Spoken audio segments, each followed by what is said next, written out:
Hello and welcome to the weekly Rushes, your rushed rush through all your movie and streaming news for this week. So a big news story that seems to be sort of rumbling along and developing has emerged out of the very exciting new film from Olivia Wilde starring Florence, Pugh and Harry Styles. It is the movie coming from Warner Brothers called Don't Worry Darling. Now, not many people possibly know that originally, before Harry Styles was cast as Florence Pugh's husband in the film, which is a sort of, if you've seen the trailer, it's a sort of Truman Show-esque, Stepford Wives-esque, sci-fi-y kind of set in the 1950s suburbia, kind of weird. It's weird. It looks weird, it sounds weird. You feel that there's nuclear sort of technology in the background, tests, all this kind of stuff. Very weird. Also stars Chris Pine. Directed by Olivia Wilde, who is the partner of Harry Styles, and who also more recently was issued with a sort of writ or a sort of court papers by her ex, the star of Ted Lasso, Jason Sudeikis. So Olivia Wilde, she's been in the press. She's sort of pretty, I'm sure from her perspective, for all the wrong reasons. She just wants her work to represent her. Well, Shia LaBeouf, who himself, after the great success of his film Honey Boy, if you haven't seen it, it was an absolute triumph of a film. His ex, FKA Twigs, the singer who was also in that film, accused him of, she issued a lawsuit against him for sort of coercive, controlling behaviour. And she wasn't the only one to suggest this. I think other women sort of came out, previous girlfriends of Shia LaBeouf. So Shia LaBeouf, even though he had sort of sorted his shit out, and Honey Boy was a film that was about him sorting his shit out, in which he played his own father, Shia LaBeouf was originally cast to play Florence Pugh's husband in Don't Worry Darling. Elaborate kind of backstory here. This just gives you the sense of where things are at. And in the press push, because Don't Worry Darling is due to be released in about 2 weeks, I think, a couple of weeks, I think, September 9th. Olivia Wilde obviously has been giving interviews to Variety magazine, Hollywood Reporter, all that kind of stuff, Vanity Fair, what have you. And in one of the interviews, she claims that she fired Shia LaBeouf. And she said in interview, "I say this as someone who's an admirer of his work. His process was not conducive to the ethos that I demand in my productions.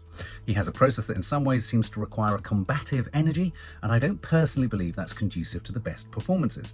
I believe that creating a safe, trusting environment is the best way to get people to do their best work. Ultimately, my responsibility is to the production and to the cast to protect them. That was my job," Olivia Wilde says. And in a way, what she's saying there is she had to let him go. She doesn't connect it to Shia LaBeouf's behaviour, off-screen behaviour, or the allegations swirling around Shia LaBeouf from FKA Twigs. But he was a hot potato. He was, I think she perhaps wanted it to be seen that she'd made a decision on behalf of the production for all the right reasons. Well, Shia LaBeouf has pushed back against this narrative, saying no, he was not fired from Don't Worry Darling. He says, "I quit your film." And his reply, which is quite long, in an open letter, lots of letters and clips and texts being leaked to the press. So there's clearly agendas here. I think Shia LaBeouf is very much in the business of wanting to correct his public image. He's wanting to rehabilitate for a second, or potentially you could argue a third time, from the back of the FKA Twigs situation. And he feels that Olivia Wilde is engaged in what he calls clickbait in the promotion of Don't Worry Darling by claiming that she'd fired Shia LaBeouf or got rid of Shia LaBeouf, when in fact it was not even a mutual decision. It sounds like it was a decision by Shia himself. Shia LaBeouf says, "I know that you're beginning your press run for Don't Worry Darling, that the news of my firing is attractive clickbait, as I'm still persona non grata and may remain as such for the rest of my life." There's a direct reference to the reputational damage that has been inflicted against him since the FKA Twigs allegations. He then talks of his daughter. He says, "But speaking of my daughter, I often think about the news articles she'll read when she is literate. And though I owe and will owe for the rest of my life, I only owe for my actions." So he really is pushing back against this narrative that she let him go. Emails that have been leaked. Apparently, Shia LaBeouf wrote to Olivia Wilde, "You and I both know the reasons for my exit. I quit your film because your actors and I couldn't find time to rehearse." And apparently, Olivia Wilde texted him again later that night saying, "Thanks for letting me in on your thought process. I know that that isn't fun. Doesn't feel good to say no to someone, and I respect your honesty. I'm honoured you were willing to go there with me for me to tell a story with you. I'm gutted because it could have been something special. I want to make clear how much it means to me that you trust me. That's a gift I'll take with me. So obviously there was a much more sort of conducive discussion going on there. What makes this story sort of even more intriguing, there's a clip that's been released, which I'm going to play now, in which Olivia Wilde, a video clip that she sent to Shia LaBeouf, in which she sort of asks him not to quit the film. And there's discussion here of the potential of tension. There being tension between Shia LaBeouf and his co-star Florence Pugh. So let's have a look at this clip that features Olivia Wilde pleading, in a sense, or appealing to Shia LaBeouf.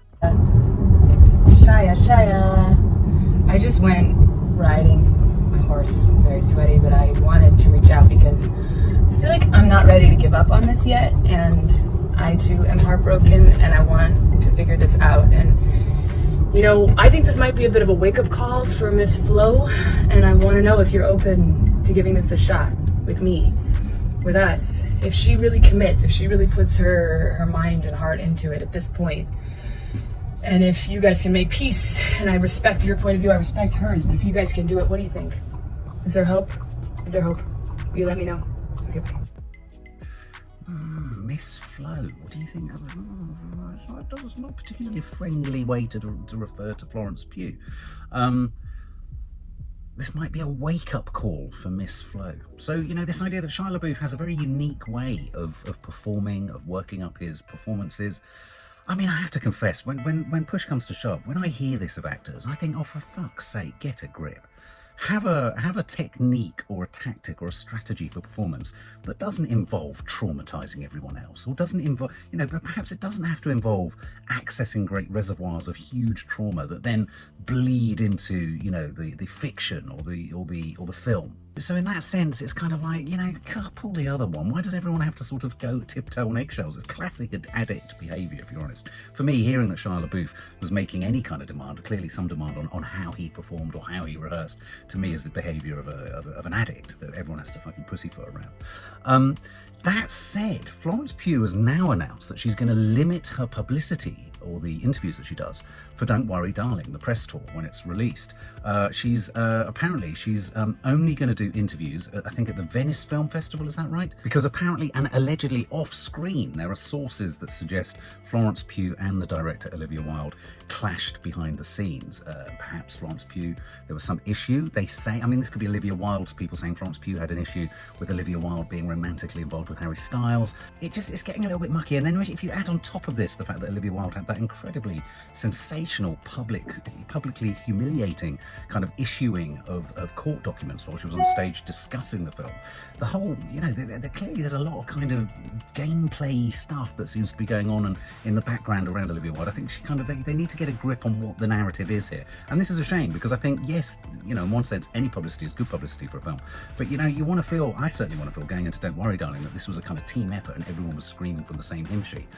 So, you know, Shia LaBeouf disputing accounts, Olivia Wilde, a few holes being kind of poked in her narrative. Florence Pugh, who I hear is an incredibly reasonable and liked and loved member of now the Hollywood elite, if you like, being talked about as kind of potentially difficult. Is that right? I mean, when you're dealing with someone like Shia LaBeouf, I tend to assume that the problem is going to sit with him more than anyone else.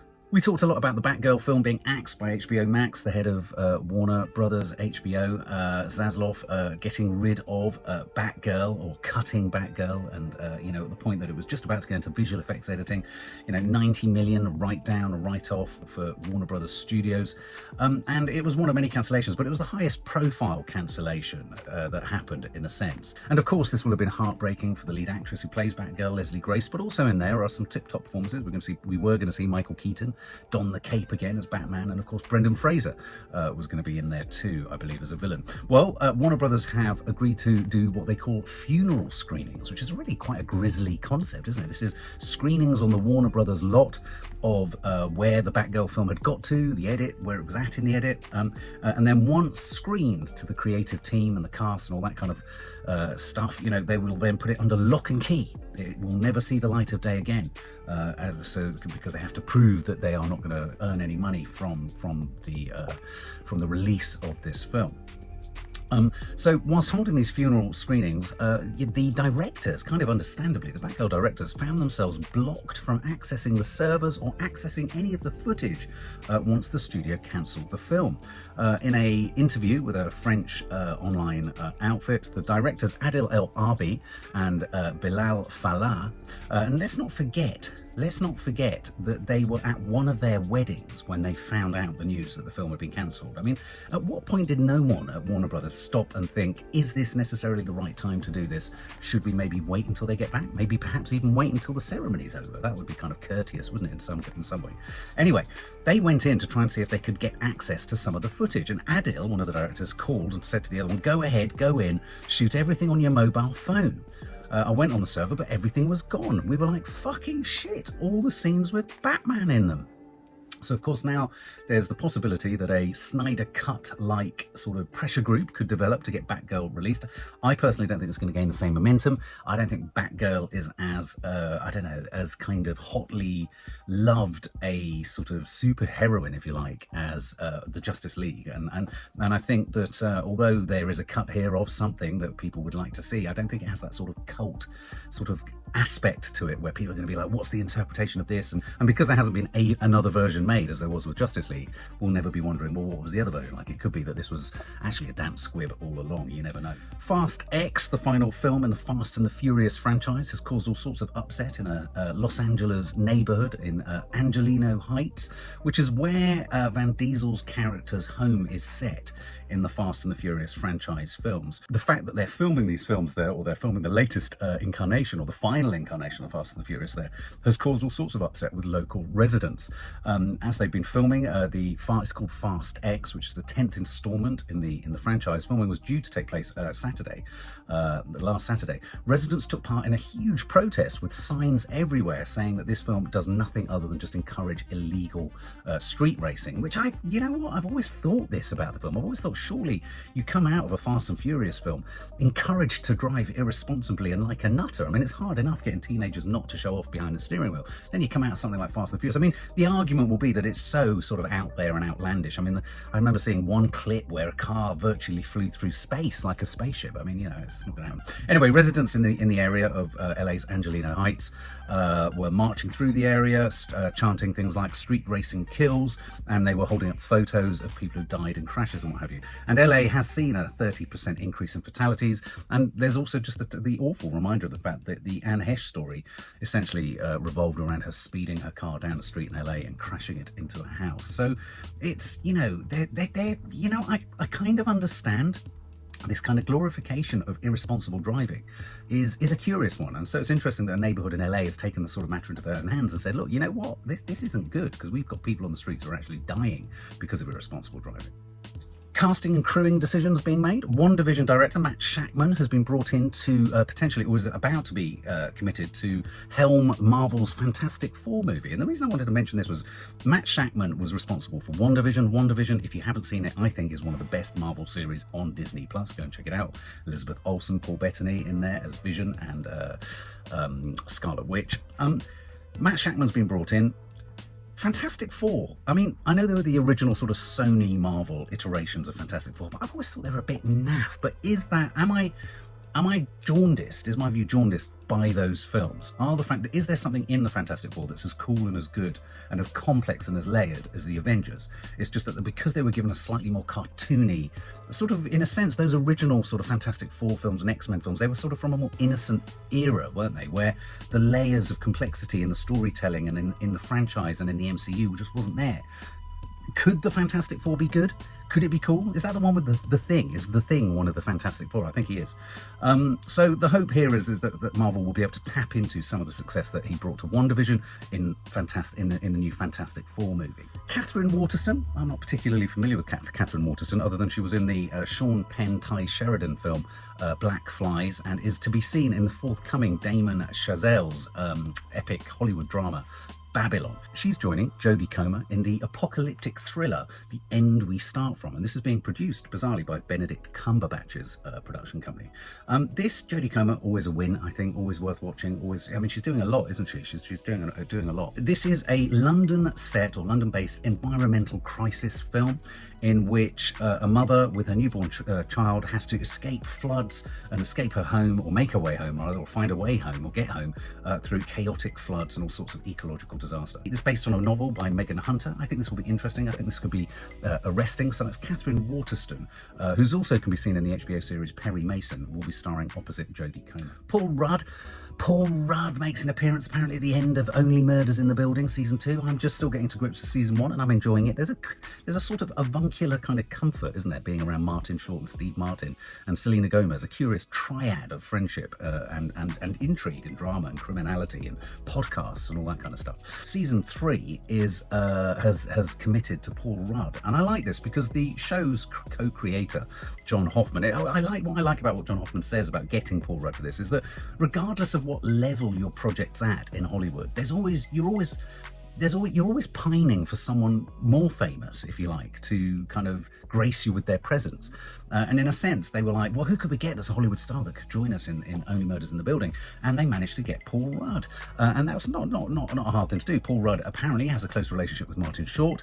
He's made a film with Selena Gomez, and he's been an admirer of Steve Martin for years. So, you know, that comic core of Only Murders in the Building is going to have Paul Rudd added to it for season 3. Are you watching it? Are you enjoying it?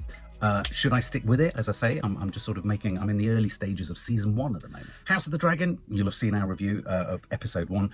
I thought it was sensational. I thought it was brilliant. I thought it did a brilliant job of starting small and it's kind of slowly getting larger. It's brotherly dispute, sibling rivalry, struggle for survival, struggle for strength, who's going to rule the kingdom, all that malarkey. There was a very traumatic cesarean section that occurred.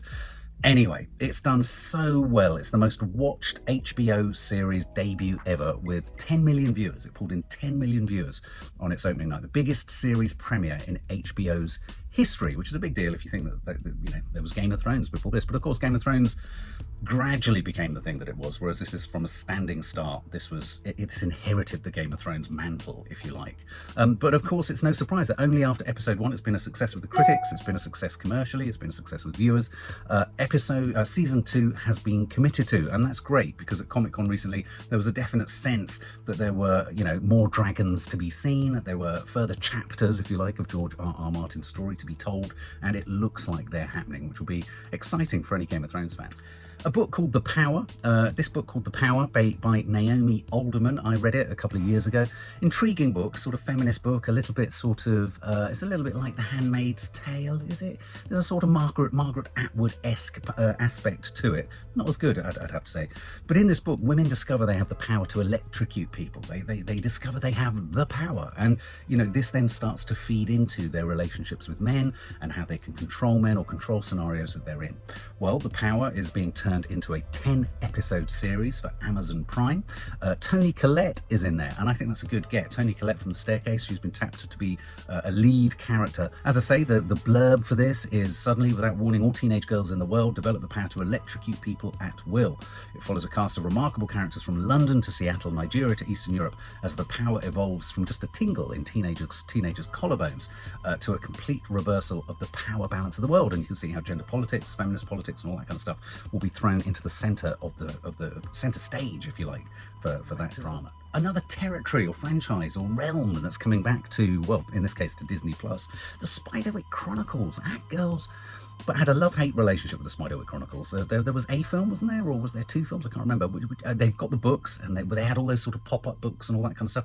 Brilliant drawings, brilliant design, brilliant conceptual art, and all this kind of stuff. Very evocative, very frightening. Lots of goblins, very eerie, very scary. Well, Disney Plus are doing a series, or making a series for called the Spider Chronicles, and Christian Slater. Do you remember Christian Slater? He's going to be starring as a villain with the big villain, Mulgarath. Mulgarath. He'll play Mulgarath, or alter ego Dr. Dorian Brower. Of course, he's after Arthur Spiderwick's field guide in order to satisfy his nefarious schemes. And it is a sort of gothic coming-of-age book, and it really captivated the girls. I think it has that wonderful aspect to it, the Spiderwick Chronicles, where it's both magical but actually genuinely potentially quite scary. So I hope they don't pull their punches and make it a bit light and fluffy. It needs to be dark, twisted, and in your face. We've made no secret of the fact that we're enormous fans of The Boys, although we have stalled at just episode 2 on The Boys season 2, and I don't know why that is. Sorry, season 3 even. I don't know why that is. Season 1, season 2, season 3. We love Homelander. We love all the characters. We love. I don't know. I don't know what stopped us. Why? Come on, guys, tell me why.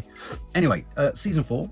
Big announcement has just been made. Jeffrey Dean Morgan, who you will know from The Walking Dead. Judy, one of our followers, you're a huge fan of Jeffrey Dean Morgan. He's joining season 4 of The Boys. Once again, this idea that, even the creators of these big franchises get excited when someone commits to them.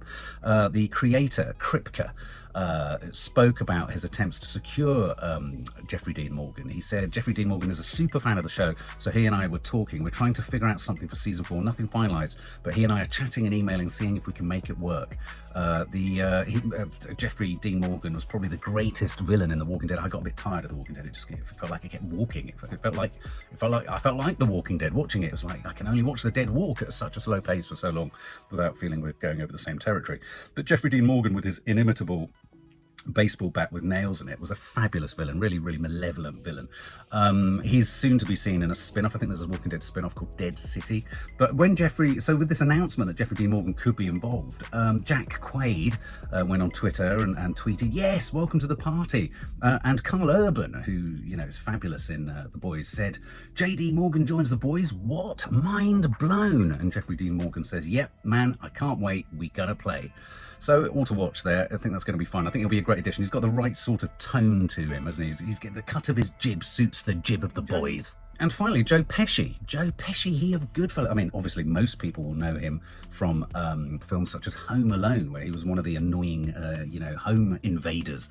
Home Alone, he was also in My Cousin Vinny. But Joe Pesci, for me, is very much, in a sense, Martin Scorsese's muse. He was sort of alongside Harvey Keitel and Robert De Niro. There's Joe Pesci. He, sensational in Goodfellas. The one who, I think he kills someone with a pen. Classic line. What you fucking laughing at? Am I funny like a clown? Funny how? Funny like a clown.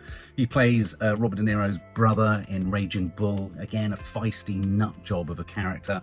And Joe Pesci was obviously in the recent Scorsese movie The Irishman, which, if I'm honest, we've talked a lot about The Irishman. It was a film for old people, by old people, about old people, who were then CGI to look younger, which was just a bizarre concept all in of its own. But Joe Pesci is a fab actor. Joe Pesci is joining Pete Davidson, bizarrely, in his series called Bupkiss, which is his sort of grown-up version of Larry David's Curb Your Enthusiasm, which is going to be a sort of retelling of Pete Davidson's life.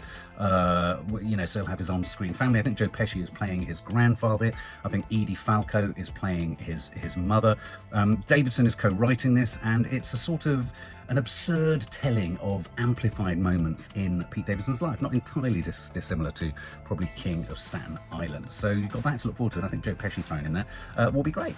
Which brings us to films of the week, and it's a curious batch of films this week. First film is Beast, starring Idris Elba. We talked last week about how his daughter failed in her audition to play, I think, his cousin in the film. Stars Idris Elba on a safari of sorts in which he then has to fight for survival. He has to save his family because they're stalked by a vicious lion. I think Charlton Copley is also in there. Do you remember Charlton Copley from District 9? He was brilliant in District 9. He's a cracking actor. So this is a sort of safari film gone wrong. I have to confess, when I saw the trailer, I thought, is there a kind of predator aspect to this? Well, there is a predator aspect to it. It's a lion that goes fucking nuts. So they're stalked by a vicious lion, and Idris Elba has to save the day. I think quite standard kind of action fare. But if you're an Idris fan, great, and you might want to see who got the role of his daughter in the film. Foreign film of the week, but foreign film which is a comedy is something called Official Competition, as in my film is in the official competition at a festival. Penelope Cruz plays a filmmaker She's a Palme d'Or winner, as in she's, so she's a highly garlanded, award-winning film director. This is a comedy film in which Penelope Cruz is essentially a superstar film director, and apparently it's just incredibly camp and it's incredibly funny. So if you fancy that, that's called Official Competition. And finally, Samaritan is a film that's comes to streaming. It's an Amazon Prime film starring Sylvester Stallone. We responded to the trailer. Didn't look entirely promising. It's directed, interestingly, by the same guy who did Overlord, which was an imperfect sort of sci-fi horror film, World War II horror film. It was good. It was kind of a zombie flick, Nazi zombie flick. There was a lot to like about it. But this is by him, by the same director. It stars Sylvester Stallone, and it sort of tickles at the edges of something similar to The Boys. He's a superhero. He's got into retirement. He's been forced into, and he's going to be forced out of retirement. And there's something kind of vaguely interesting there that could be more complex or explored. But I think this is a sort of action romp where basically he's going to be pulled out of retirement and he's going to have to deal with a villain in some capacity. So that's your Sylvester Stallone action movie. And there you have your weekly rushes, your rushed rush through all the movie and streaming news for this week. Take your pick. Which is your top story? And what are you going to go and see at the cinema? For more film and family fun, don't forget to click the subscribe button and make sure to click the bell to never miss an update.